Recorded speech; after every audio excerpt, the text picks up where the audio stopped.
It's great to be with you. I much appreciate learning with you. I wanted to tell you a brief little story as we get into this topic of the initiation into sovereignship. On the night of February 6, 1952, there was a young woman sleeping high up in a very large fig tree in Kenya. And 3,000 miles away in England, there was a elderly man who was also asleep for the night. And during that night, the man took his last breath, which led into what Rosicrucians refer to as the great initiation or transition, or the world refers to as passing away. And with that last breath, the young woman in Kenya breathed in.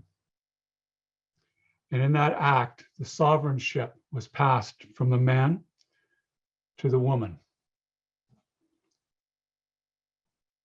And what I'm referring to there is the passing of the sovereignship of the British Commonwealth from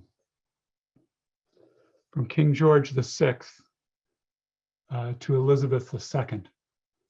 And we'll see here in a painting, it's a royal portrait. It's done by the Australian-born Ralph Hymans. It's entitled The Coronation Theatre, Westminster Abbey, a portrait of Her Majesty Queen Elizabeth II. It was a royal portrait marking 60 years, the Diamond Jubilee on the throne. It's a huge work. It's 9 feet by 11 feet. And it's now in the Diamond Jubilee Galleries of Westminster Abbey in London, England. In this picture, the Queen reflects back on her over 60 years on the throne. And you see it set in Westminster Abbey, and she's looking down on a rather intriguing diagram. It's called the cosmatesque pavement. You see her depicted here as the young queen enthroned with her scepter and orb. And the more reflective face here is a detail or enlargement.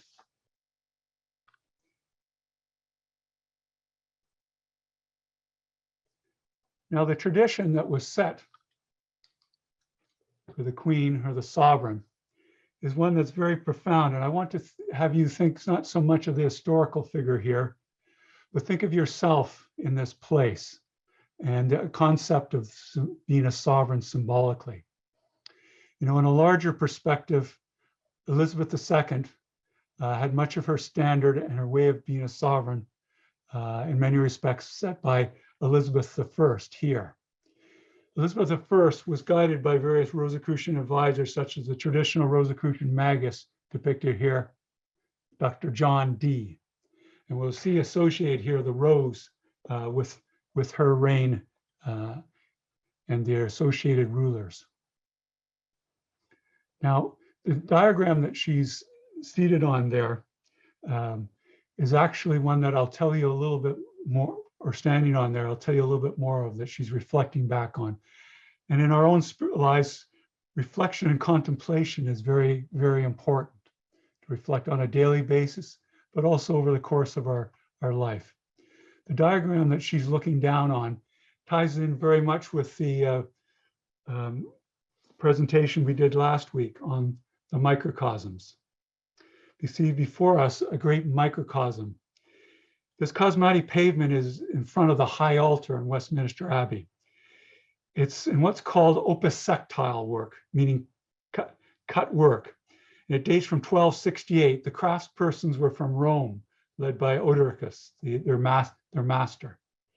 It's under the patronage of an earlier monarch or sovereign, Henry III, who had started rebuilding Edward Confessor's abbey in a French Gothic style in 1245.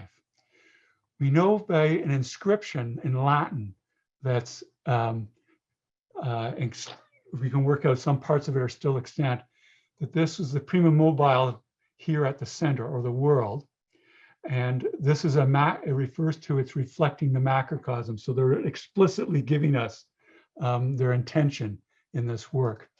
Part of the profound significance of why Queen Elizabeth II would be looking at this, that a large part of her coronation of becoming the monarch took place on this microcosmic diagram, which is a model of the cosmos.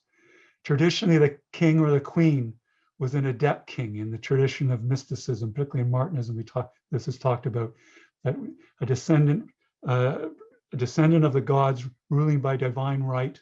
And we have here a cosmic diagram that forms a cosmic axis, just as the temple of Westminster Abbey forms a cosmic axis, just as our holy temple, particularly through its spine, forms a cosmic axis. We'll use this as part of our inspiration to rise now into the celestial sanctum and reach the cosmic axis of the entire cosmos. And then I'll say a little bit more later on when we get into the presentation on the initiation into sovereignship. So take a look at this mandala-like diagram, a psychocosmogram. In a way, you're looking at yourself and how you're structured. We know that the inscription also gives a riddle as to when the world will come to an end. But part of the deeper mystical significance of that is it's befitting that we would be talking about sovereignship now and self, which essentially talks about the divine within, or the master within, as the sovereign and achieving self-mastery. Because as we spiritually grow, our conception of time changes. We transcend time. And ultimately, in the goal of mysticism, the mystical union with all, in the universal consciousness, cosmic consciousness, we come to the end of the illusion of time, which is part of the deeper significance of this Latin inscription, of this representing a microcosm. So I invite you now, as you look at the diagram, take in a few deep breaths as we pass from the threshold of time into the threshold of eternity, as we move deeper into contact with the divine within, the true sovereign within us. Take some deep neutral breaths. I think you'll find this highly ordered diagram is very calming to look at, because it speaks of the system and order, both within us as a microcosm, both without us as the macrocosm, which we are mirrored in. And when you're ready, close your eyes, fraters and sorors and participants.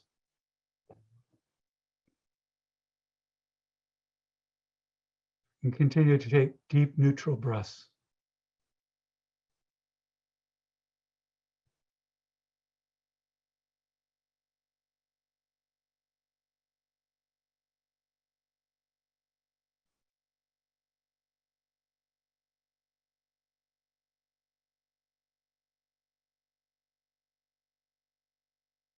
Let go of the cares of the day. Keep concentrating on the breath. Enjoy the gentle rhythm of its action. It connects us as a microcosm with the macrocosm through what Rosicrucians refer to as the cosmic keyboard. The rhythm of this breath connects us with the higher and higher octaves of vibrations of a spiritual nature. I think as you take these deep neutral breaths, you'll also feel a tingling sensation in your body that's enriching. That's the vital life force that's in the air, charging the holy temple that is our body, which in a way acts as the throne of the sovereign within, the master within.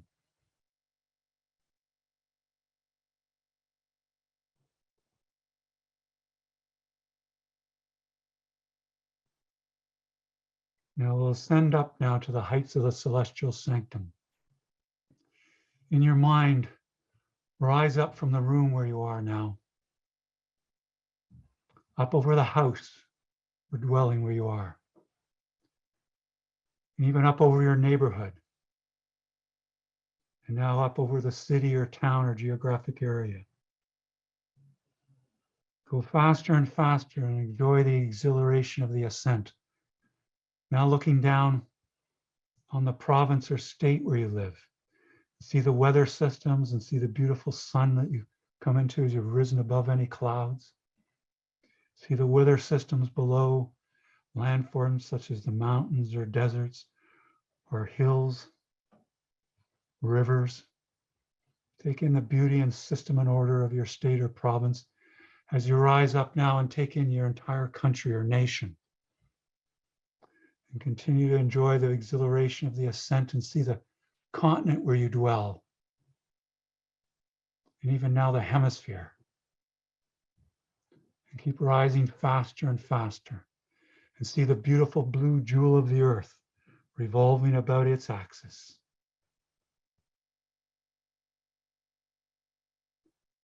And now look up as you move faster and faster and see the fiery ball of the sun and the earth revolving about the sun, and also the beautiful planet Saturn with its great rings and the huge planet of Jupiter and smaller planets such as Mercury and Venus, and the red planet Mars. See their great motions and harmony of action about the sun. Look up and continue to rise up higher and higher beyond myriad stars, not only the sun, pulsars and quasars and supernovae blasting forth light, and black holes that help keep our universe in balance. And continue to rise faster and faster.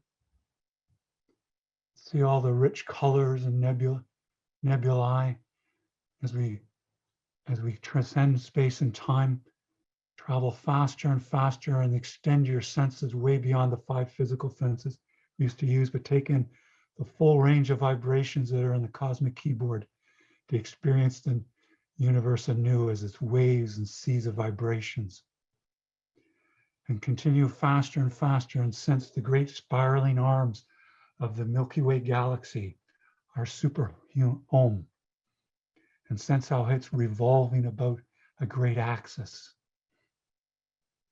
And rise right out of the Milky Way galaxy and look back at it and see the great arm that we call home, and see the great spiraling action and beautiful colors of this galaxy. And look up and see other galaxies and stars and nebulae, the stupendous harmony and order of the cosmos. And have a greater and greater sense as we rise up in the cosmos with a law of correspondence. We go deeper and deeper into our spiritual nature within ourselves. The Rosicrucians refer to this as attuning with the cosmic. The cosmic is a universe in its entirety, but also the universal intelligence back of the cosmos and the universe, and all natural and spiritual laws. Let's continue to rise faster and faster, far faster than the speed of light. We transcend space and time and see other galaxies, some spiraling and some in other shapes.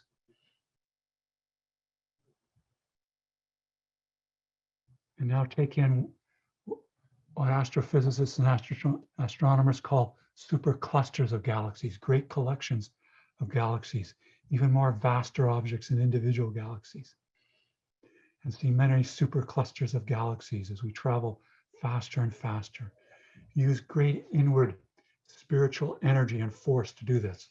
Now is not the time to be passive. We'll be passive in surrender once we reach the heights of the celestial sanctum.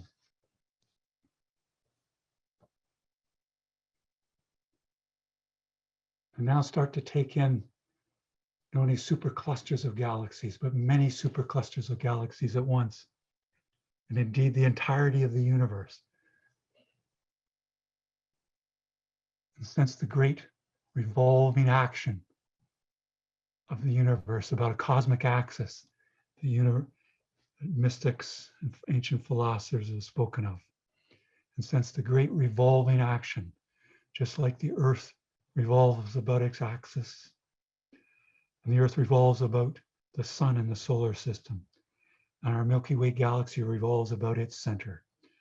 So now we have the universe itself revolving about its axis. and speed towards the midpoint of that great cosmic axis. Travel faster and faster as you reach there, and slow up as you come to that midpoint of the cosmic axis of which everything revolves about. As you slow up there, start to picture what Rosicrucians refer to as your personal celestial sanctum. And I invite you on this occasion, as you start to visualize it, take your seat there in a throne at the center of the cosmos.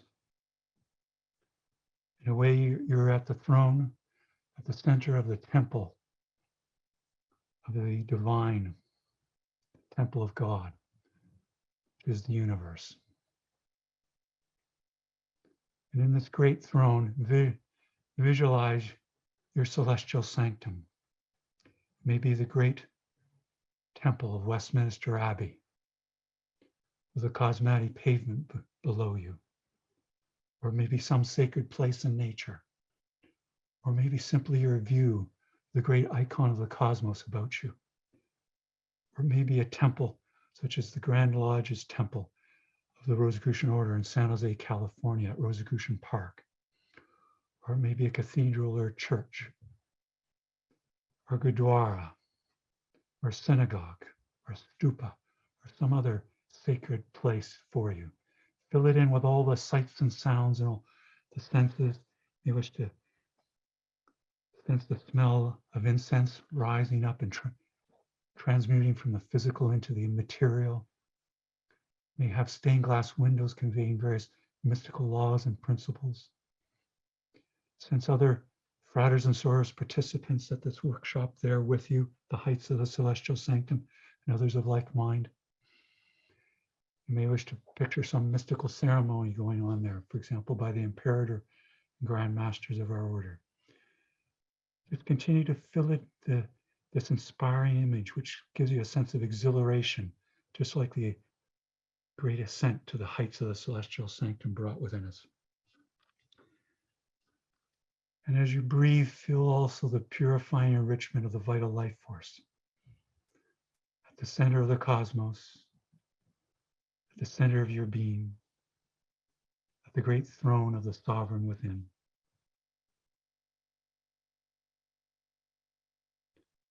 And when you fill it in, just dwell there in stillness. Increasingly feel the presence of the sovereign within, the master within, the divine within.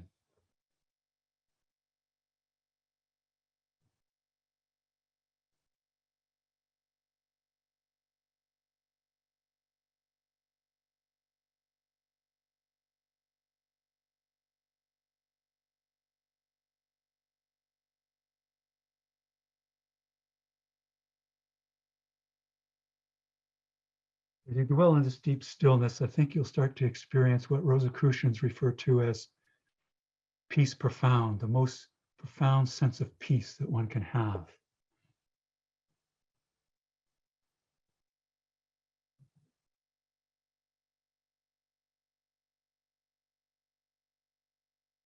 If you find your mind wandering, just lovingly and gently bring it back to this deep, still center.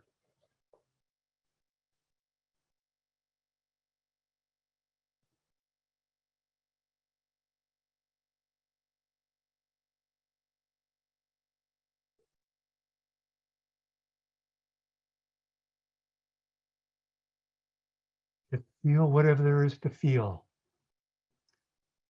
Meditation is a profound act of non-avoidance.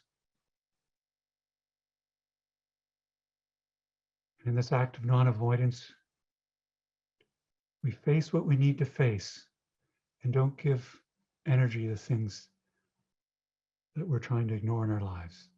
But just as things come up, take note, but just return to the deep stillness and the beautiful rhythm of the breath.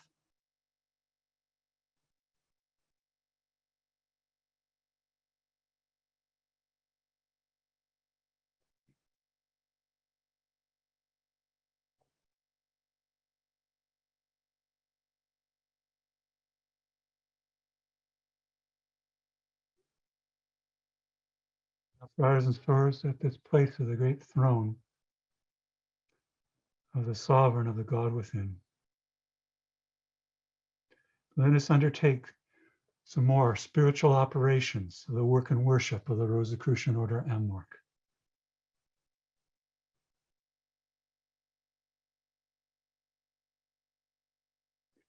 Let us conduct the baptism of the sovereign of the Pharaoh, as depicted in reliefs in ancient Egyptian temples. Picture the vital life force as Ankh symbols, bathing down on you, enriching you, ennobling you, bringing you more into an experience of the sovereign within. Just let the life force in the form of Ankhs flow over your head, your shoulders, and into your being, into your heart, your chest, your legs. Feel the deep enrichment. Earlier, as we breathed deeply, we felt the vital life force. Feel it now charging your body even more intensely. Increasingly experience your body as a radiation of the life force. It's the embodiment of the life force, increasingly charged in the cosmic essence. Just continue to let the life force flow down through you.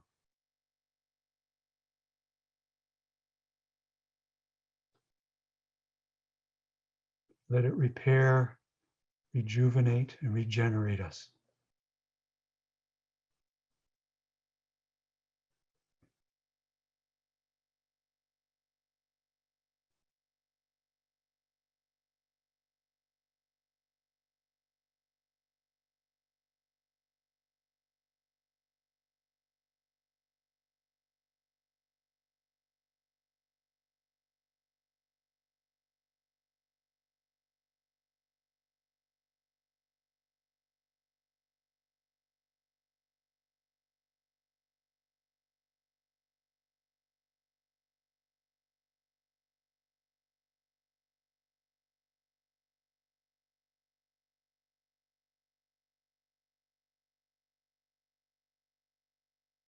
We're charged with the vital life force and attuned with the cosmic on the throne of the sovereign within, at the center of the universe.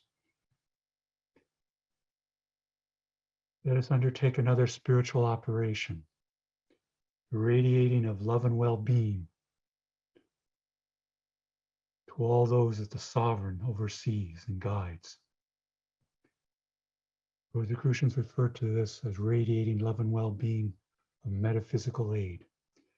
We'll do this in conjunction with the Council of Solace of our order, under the auspices of the Silent Council, to all those who have petitioned our order and our affiliate bodies, and all you know who are in need of aid in healing at this time, and all sentient beings throughout the cosmos that are in need. Charged with the vital light force, let us radiate that life and well-being and love out to all now. First, use great inner spiritual force like we use to rise to the heights of the celestial sanctum. Radiate it out like a great beams of light filling the universe. Visualize it radiating out from you, flooding out from you. An inexhaustible source, because our outer nature is but the channel and instrument of this work. The operation is through the infinite resources of the sovereign within or the divine within. Just let it flow. Do not be concerned if this is possible or not. Just let it happen.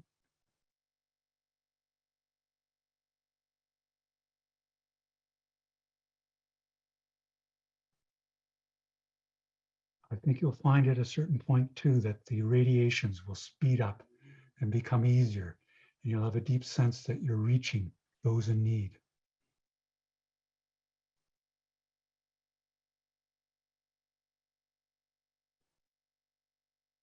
At a certain point too, I think you'll find that you won't have to make conscious effort anymore for the radiations of light,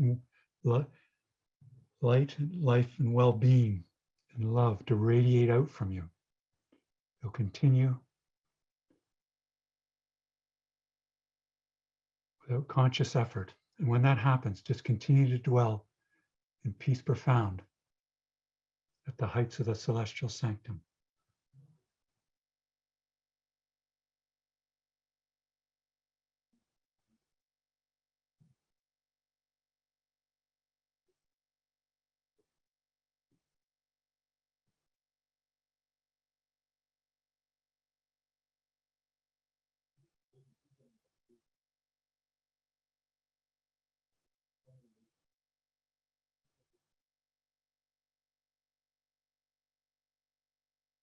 You'll find too, by the law of compensation, the law of service, the law of cosmic attunement, it says love and well-being is radiated through you from the divine within.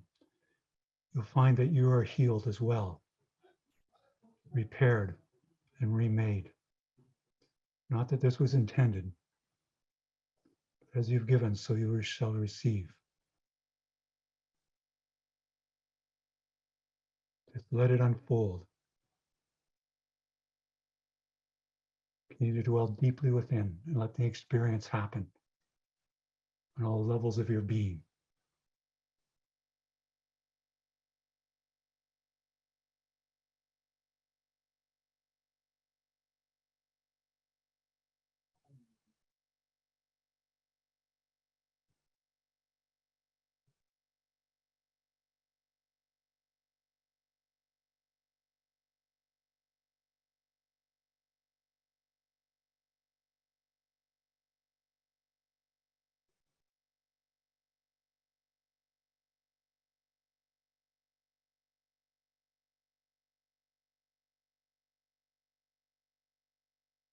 Now, fathers and sorrows, we're prepared to conclude this work of the Silent Council in conjunction with the Council of Souls in radiating love and well-being.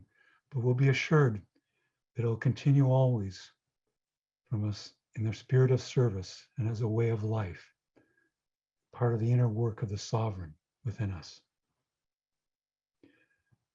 Rosicrucians use the phrase, so mote it mean to mean, so be it in truth. So we'll say now, if it pleases the cosmic, it is done. So mote it be.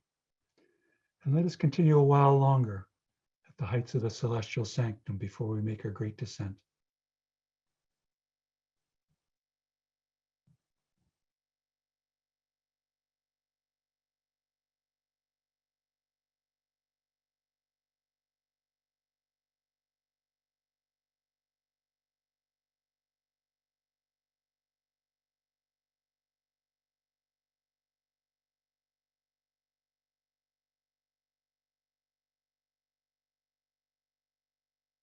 With a prayer of gratitude on our lips for this opportunity to be of service, to come more deeply into who we truly are, our identification with the sovereign within, the master within. Let us begin our descent from the heights of the celestial sanctum, moving with great speed and inward energy, past the superclusters of galaxies, and the myriad stellar phenomena of the quasars and pulsars and binary stars, and black holes. See many, many galaxies, some spiraling and some in other forms. See way in the distance the Milky Way galaxy, our home, and speed towards it faster and faster, and enter into the great arm, which is our home. And then see in the great distance past many stars, our sun and the solar system, speed towards the great fiery ball of the sun. And then the beautiful blue jewel of the earth. And then come to the hemisphere where you dwell, and the continent and the country. And let us say together, may the God of my heart sanctify this attunement of self with the celestial sanctum. So mote it be. And let us continue on down the state or province where we dwell, our city or town or geographic area, then our neighborhood, and then home, and back into the room where we dwell, in the chair or wherever, however we're seated. And feel the holy temple of the body. You wish to open your eyes and stretch, and we'll continue with the work and worship of the day. Thank you, friars and sorors and participants.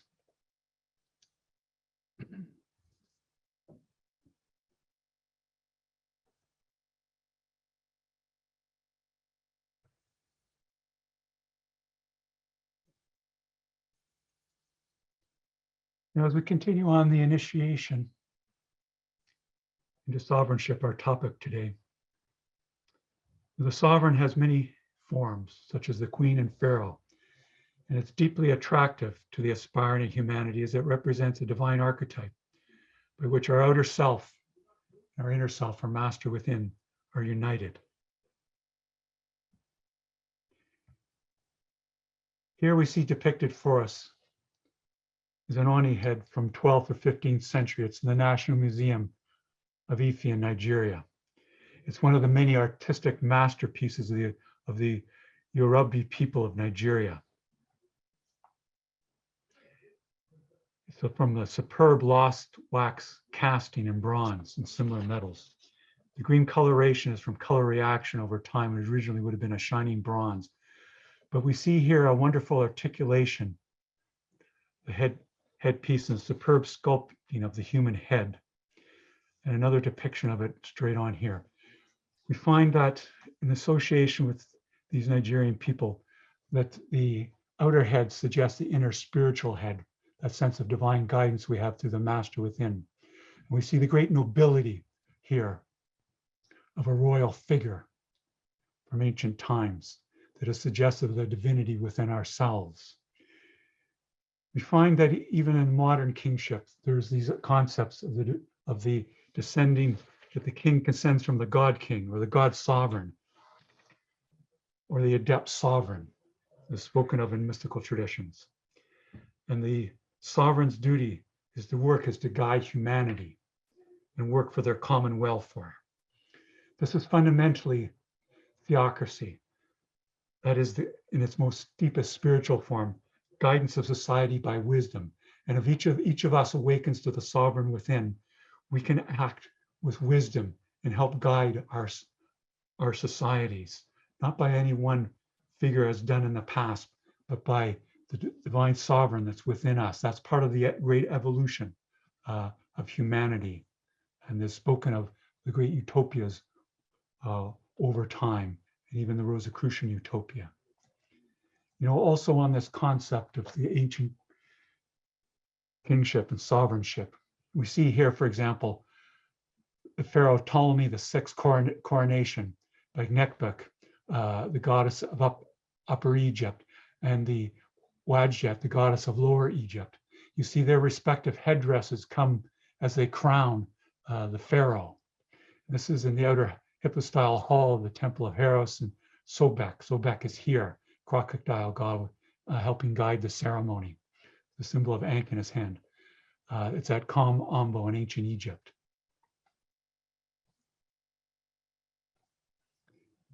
Similarly, here we have the cornice block and relief showing the baptism of Pharaoh, dates approximately from 41 to 68 in the Common Era. It's now in the Metropolitan Museum of Art in New York City, but is originally from the Philae Egypt temple in Upper Egypt in Aswan. And it was for the temple of Herodotus, or the Horus the Avenger. We applied this in our own baptism. This was one of the many operations of coronation of a pharaoh in ancient Egypt. It was a year-long celebration by which the pharaoh was increasingly identified as the God sovereign, the adept king, a descendant of the gods and associated with Horus. And many of the virtues and the qualities of the pharaoh as the paradigmatic or the exemplar adept were covered in those ceremonies. We know too from the pyramid texts that the pharaoh was symbolic of the human initiate as the great passages as we evolve. This is the inner spiritual meaning of these rituals of sovereignship. These would descend down in various forms to various parts of the world, not only in Africa that we've seen, but also in Europe and various other parts of the world. For example, here we see part of the coronation and sacring and hallowing ritual of Elizabeth II on June 2nd, 1953. I use the term sacring and hallowing. These are earlier English words. You don't hear them so often. But the ceremony of making a king, when she took in that breath as her father took out his last breath for his great initiation, she began in effect her initiation into sovereignship. That was the time of the ascension into sovereignship. But then there would also be the coronating, where the crown is given. But there's many other things that are done in the ceremony. One is the most sacred part, as you're about to see in front of you, is the anointing. That's spoken of in the Bible, the kings of the Bible being anointed by holy oil that's kept by the bishops and archbishops, and it's associated in its storage place in Westminster Abbey, the great temple has done in the past, and the Temple of Solomon. Here she has around her certain selected knights of the realm that are part of the Knights of the Garter.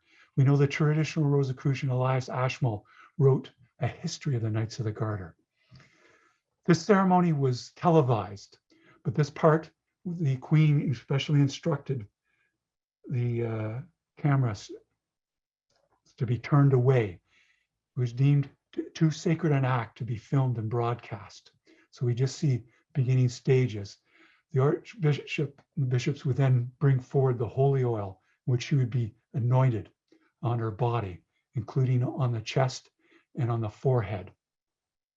This was one of the most sacred acts of the sacring of the sovereign. Another important act of the ceremony was also where the queen would receive the scepter and rod. Now, she would have the scepter with the cross, which symbolizes Templar power, in her right hand, and the scepter with the dove, which symbolizes spiritual power, in her left hand.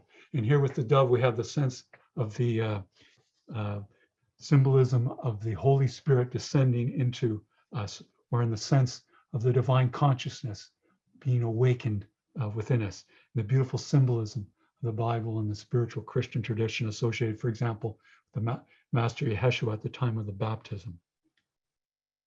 She would also be crowned. There was 444 precious stones, and yes, 444 is a symbolic and sacred number. Part of the meaning means the presence of the divine and the divine presence of her subjects and people. And there was diamonds and sapphires and amethysts and topazes, and weighs about 5 pounds. She'd be on the throne, be in the presence of the great holy diagram that I spoke of earlier, the cosmatesque pavement that was made by highly trained cosmatic artisans that came from Rome, led by Odoricus. They laid down an inscription there under the patronage of the king, Henry II, who had started, mentioned it's was helping the patron of the great abbey there. We know from the inscription on it that it's a microcosm of the macrocosm. That's part of the sacred application of geometry throughout it. There's also a reference to the earth, air, fire, and water that are here, and the prima mover, or the world, and the quintessence here.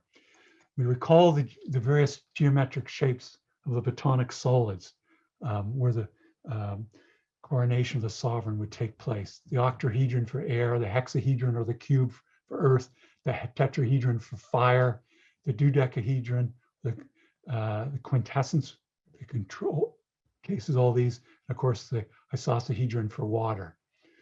Each of these shapes would have various faculties of the human body associated with them. For example, the water with intuition, for example.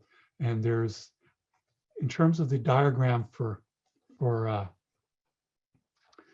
the cosmatic pavement. You recall at its central form here, there's a symbolism of the earth, air, fire, and water in their planar or two-dimensional forms here. Fire associated with eight, the earth, the hexahedron associated 6, water with the 7, air with the circle and 1, and the various temperatures and actions within the body, from traditional medicine, the moist, the hot, the cold, and dry. And we have the threshold of time, and at the center, the prima mobile, then form mat, and then form mat of the Silva, threshold of eternity, that's spoken of through this transcription. I'll give you a reference to this one, the group chat, when Karen posts some references for you. So you see in this diagram, we applied the cosmatic pavement, we ascended the heights of celestial sanctum, we passed from the threshold of time to the threshold of eternity. This is befitting that the coronation and the ceremony would take place in this, because the king acts as a cosmic axis.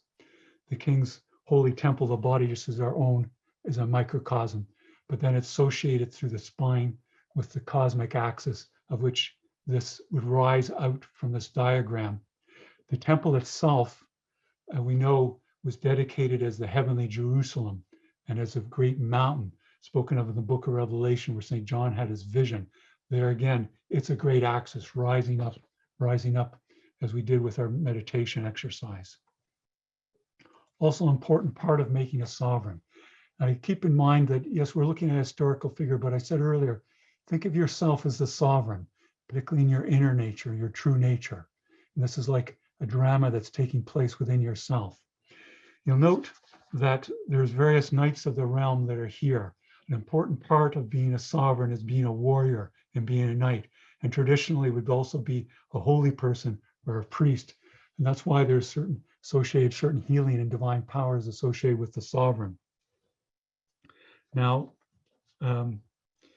there's 5 swords of a highly symbolic nature that are part of the coronation ritual, the later English kings and queens. And you'll see before us over here 3 of those swords. There's a sword of spiritual justice. There's a sword of temporal justice. So justice in both the inner and outer natures and for the subjects. There's also Kirtana, which is a sword of mercy, and it is blunted because it acts with mercy on those in need. There's also the sword of state and the jewel sword of offering that was made for the coronation of King George IV. You'll notice also in this diagram here that the queen wears the imperial mantle. Early in the ceremony, she also wore what's called the super tunica. These are shine forth with gold. And it's striking in that because we know that in earlier descriptions in the pyramid texts of the Pharaoh, that they would shine forth like a god as they were initiated and came into the divine consciousness. And we know from the early mystery initiations that the initiate would also wear a cloak where they were said to shine forth like the sun. So it seems in a way like a vestige of this in the coronation ceremony, the power of the spiritual nature as the Christ consciousness comes into the sovereign. As we realize our divine nature, we shine forth like a god. This is traditionally referred to as deification, not in a self-aggrandizement of the outer nature, but of our inner spiritual nature when we feel totally well, totally whole, totally healed.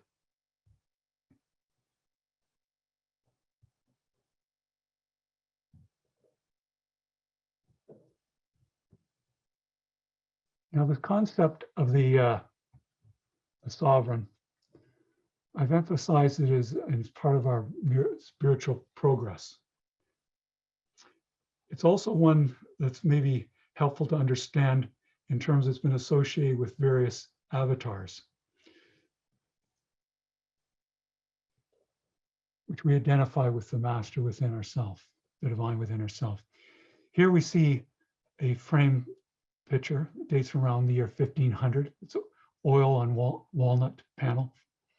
And it's attributed in part or to whole to the traditional Rosicrucian and Master Leonardo da Vinci. It's entitled Salvator Mundi. And I think this will be a special value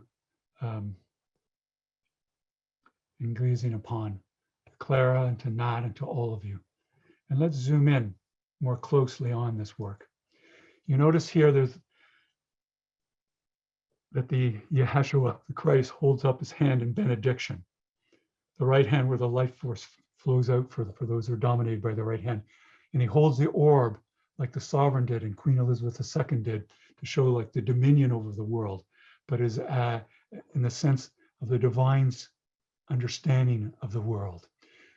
We see the various deep psalm expression on the Master Yeshua. It takes us deeper into our own spiritual nature. And this way we see the identification of the sovereign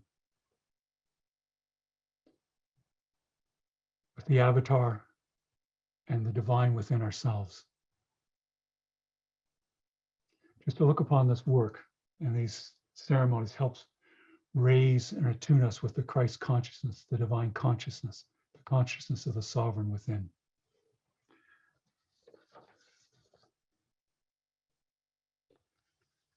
Now one could ask, why have we referred to the coronation of the sovereign as an initiation? Well, in a reference I'll give, you can check further into this. And Ralph M. Lewis, when he was imperative of our order, his book Sanctuary of Self, mentions that any ceremony or rite is a true initiation if it does the following. One, it causes us to resort to introspection, that is to turn our consciousness inward.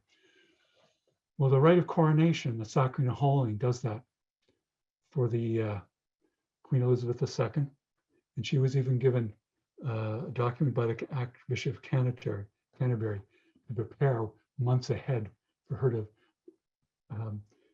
reflect on certain spiritual guidance that he had given to her in a book form, and to meditate and reflect on it, to prepare ourselves to be anointed in this holy ceremony. But the ceremony itself causes introspection because it's a spiritual ceremony at church and state level, and there's also time of prayer at the altar that she does, and a communion. Also, the ceremony is to engender within us aspiration and idealism, if it's an initiation. The coronation rite and our initiations of our order do all these things. Yes, it talks about, with the symbolism of the sort of spiritual justice and temporal justice, for example, an aspiration, idealism for the common welfare, and to think the well-being of all and to act for the well-being of all subjects. It also exacts, initiation will exact from us a sacred obligation or promise, which we make to ourselves or to others, that whereby to seek to fulfill our aspirations. And that's done in the coronation ceremony as well, that the sovereign will act with the virtues, and they'll act always for the common welfare. And they'll always act from their deeper, more aspired nature, which we would call the Christ consciousness, the consciousness of the sovereign. Now, it's true that some sovereigns were able to live up to this in different degrees. For example, Queen Anne of England, or Louis the 16th of France, or Frederick the Great of Prussia, or Catherine of Russia, or Charles III of Spain, or Emperor Franz Joseph II of Austria, able to live up to a fair degree. But most importantly, do we live up to the things that are symbolized by the coronation and being and attaching ourselves as the sovereign within?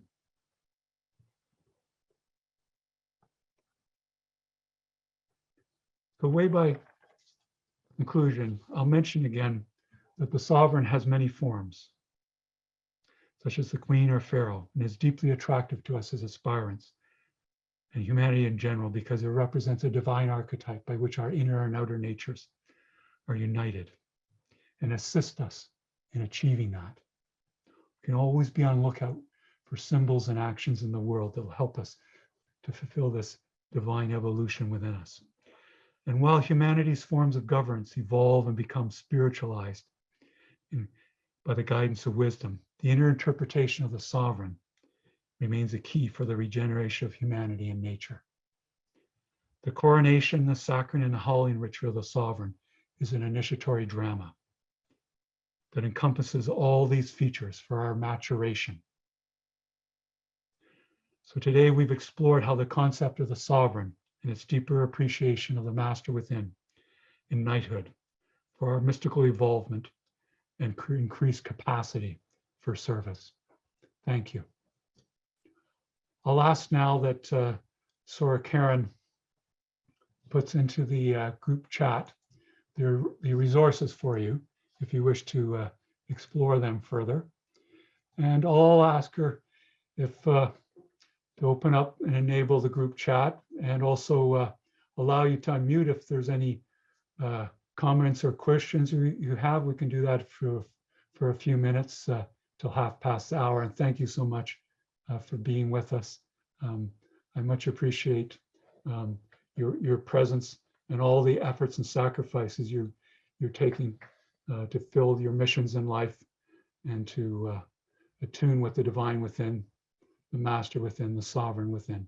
Thank you.